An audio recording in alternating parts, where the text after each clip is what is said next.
जय दोस्तों, आज के वीडियो में हम आपको बताएंगे अर्धवार्षिक परीक्षा 2022-23 कक्षा 10वीं हिंदी का पेपर। दोस्तों आपको जो हिंदी का पेपर होने वाला है, यही पेपर आपकी अर्धवार्षिक परीक्षा में आने वाले दोस्तों बिल्कुल 100% रियल वाला पेपर आ गया है। दोस्तों यहाँ पर देख लीजिए, इस पेपर का पूर्णांक होने वाला 70 अंकों का। और दोस्तों इस पेपर में टोटल यहाँ पर 24 क्वेश्चन पूछे जाने वाले। दोस्तों इस पेपर के यहाँ पर समय होने वाला 3 घंटे 15 मिनट का। अब दोस्तों आपको यहाँ पर कुछ निर्देश दिए हुए, इन निर्देशों को आपको अच्छे से पढ़ लेना है। अब यहाँ पर देख लीजिए, आपका यहाँ पर पहला क्वेश्चन पूछा है, खंड 8 से निम्नलिखित गद्यांश को ध्यानपूर्वक पढ़कर नीचे लिखे गए प्रश्नों को उत्तर दीजिए। मतलब दोस्तों आपको यहाँ पर ये गद्यांश आपकी परीक्षा में आने वाले हैं और इस गद्यांश के नीचे आपको दोस्तों 5 क्वेश्चन दिए हुए हैं। सबसे पहले आप इस गद्यांश को आप अच्छे से पढ़ लीजिए। इसको पढ़ने के बाद दोस्तों आपको इसके जस्ट नीचे दोस्तों यहाँ पर देख लीजिए, आपको यहाँ पर नीचे यहाँ पर क्वेश्चन दिया। तो यहाँ पहला क्वेश्चन देखिए, यहाँ पर पूछा है, निम्नलिखित में से प्रस्तुत गद्यांश का सर्वाधिक उपयुक्त शीर्षक क्या होगा? तो इसका आंसर आप लगा लीजिए। इसमें आपका यहाँ पर आ वाला जाएगा जलवायु परिवर्तन की समस्या। अब दोस्तों आपका यहाँ पर दूसरे क्वेश्चन देख लीजिए, गद्यांश में जलवायु परिवर्तन का सबसे संवेदनशील सूचक किसे माना जाता है? यह आपको बताना है। आपको यहाँ पर 4 ऑप्शन है, चारों में से आपको राइट ऑप्शन चेक कर लिख लेना है। दोस्तों इसका उत्तर आपको कहां से मिलेगा? तो दोस्तों इसी गद्यांश से आपको इसका आंसर मिल जाएगा आराम से, ठीक है। अब दोस्तों आपका यहाँ पर तीसरा क्वेश्चन देख लीजिए, पूछा है, वातावरण में ग्रीन हाउस गैसों की मात्रा बढ़ जाने के फलस्वरूप किसकी समस्या उत्पन्न होती है? तो दोस्तों आपको यहाँ पर 4 ऑप्शन है, चारों में से आपको राइट ऑप्शन छाट कर लिख लेना है इसी गद्यांश से।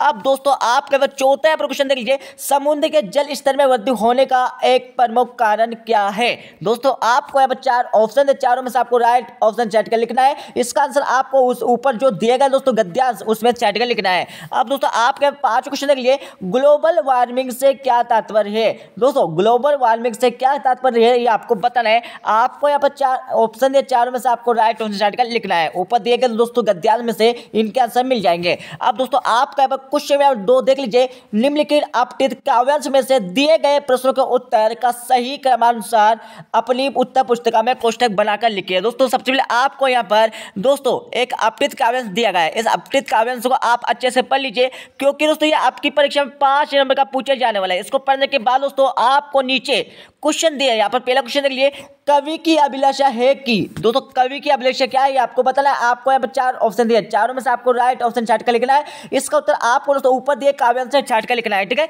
अब दोस्तों आपके दूसरा क्वेश्चन देख लीजिए, मानवता के तड़पते रहने का कारण है। तो दोस्तों क्या है इसमें आपको बताना है। इसका उत्तर भी आपको ऊपर दिए काव्यांश से मिल जाएगा। अब दोस्तों आपके पास तीसरा क्वेश्चन देख लीजिए, ओज के युग की विशेषता नहीं है, ये आपको बताना है। आपको यहाँ पर 4 ऑप्शन है, चारों में से आपको राइट ऑप्शन छाट कर लिखना है। इसका उत्तर भी आपको ऊपर दिए काव्यांश से मिल जाएगा। अब दोस्तों आपके पास चौथा क्वेश्चन देख लीजिए, आज के युग में कठिन कार्य है, मतलब कठिन है पहचान। दोस्तों आपके पास 4 ऑप्शन है, चारों में से आपको राइट ऑप्शन छाट कर लिखना है। इसका उत्तर आपको ऊपर दिए काव्यांश से मिल जाएगा। अब दोस्तों आपके पास 5वां क्वेश्चन देख लीजिए, स्वार्थ सिद्धि की साध्य सभी विद्य में अलंकार है। तो कौन सा अलंकार है आपको बताना है। तो इसका आंसर तो आपको आपकी बुक से ही मिलेगा, ठीक है। अब दोस्तों आपके पास प्रश्न 3 देख लीजिए, रिक्त स्थानों की पूर्ति कीजिए। दोस्तों इस क्वेश्चन में आपको क्या करना है, खाली स्थान की पूर्ति करना है। तो यहाँ पर पहले खाली स्थान देख लीजिए, अपना शब्द से बनने वाली भाववाचक संज्ञा होगी। तो दोस्तों अपनापन आ जाएगा। दोस्तों अपना का दोस्तों क्या आ जाएगा, दोस्तों अपनापन हो जाएगा। इसका लिख लीजिए अपनापन। दोस्तों इसमें लिख लीजिए आप अपनापन, इसमें आ जाएगा, ठीक है।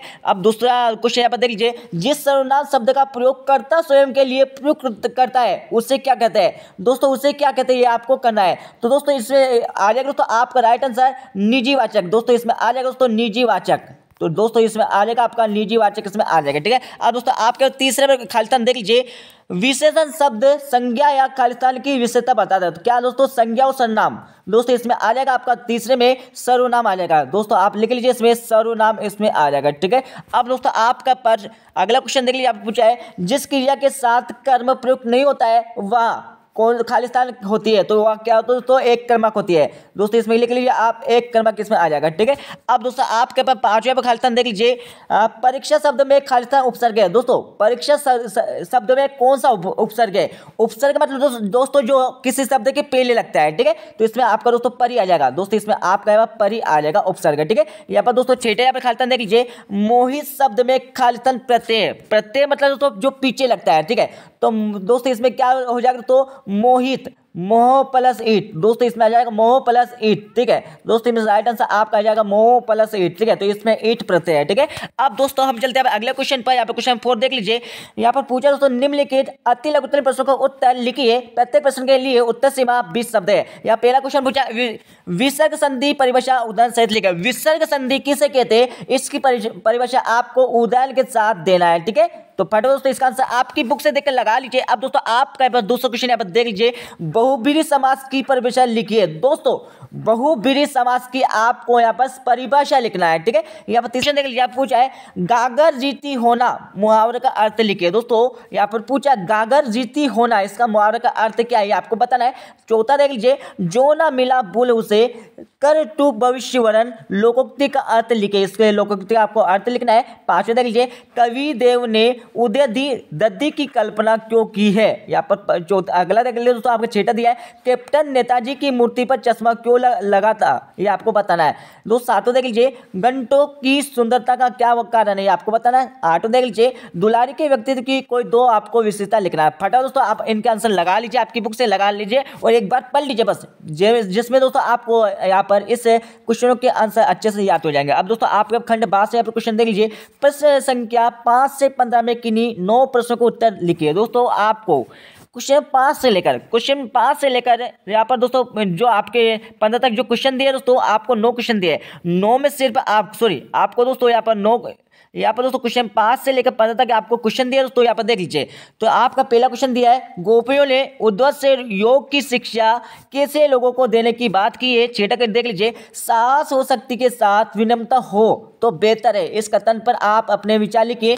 यहाँ पर सातों क्वेश्चन देख लीजिए, एक कहानी का मूल भाव लिखिए। दोस्तों आपको 5, 6, 7, 8, 9, 10, 11, 12, 13, 14, 15 दोस्तों इनमें से आपको सिर्फ यहाँ पर 9 क्वेश्चन के उत्तर लिखना है, ठीक है।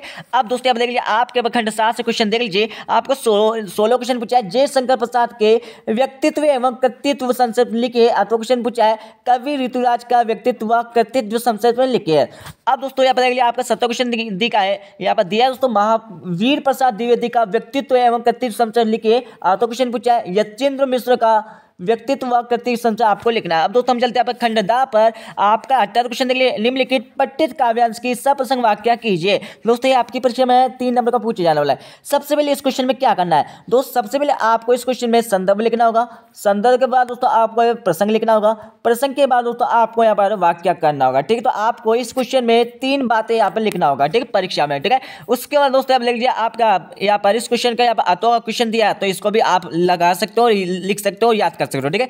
अब दोस्तों आपका यहाँ पर 19 क्वेश्चन देख लीजिए, 19 क्वेश्चन आप पूछा है, 19 क्वेश्चन में आपको क्या करना है, निम्नलिखित पठित पद्यांश की सप्रसंग वाक्य कीजिए। दोस्तों आपको यहाँ पर एक पद्यांश दिया हो, इस पद्यांश को आप अच्छे से पढ़ लीजिए। इसमें भी दोस्तों आपको सेम वही करना है, सबसे पहले आपको संदर्भ लिखना है, संदर्भ के बाद दोस्तों प्रसंग लिखना है, प्रसंग के बाद दोस्तों आपको वाक्य करना है, ठीक है।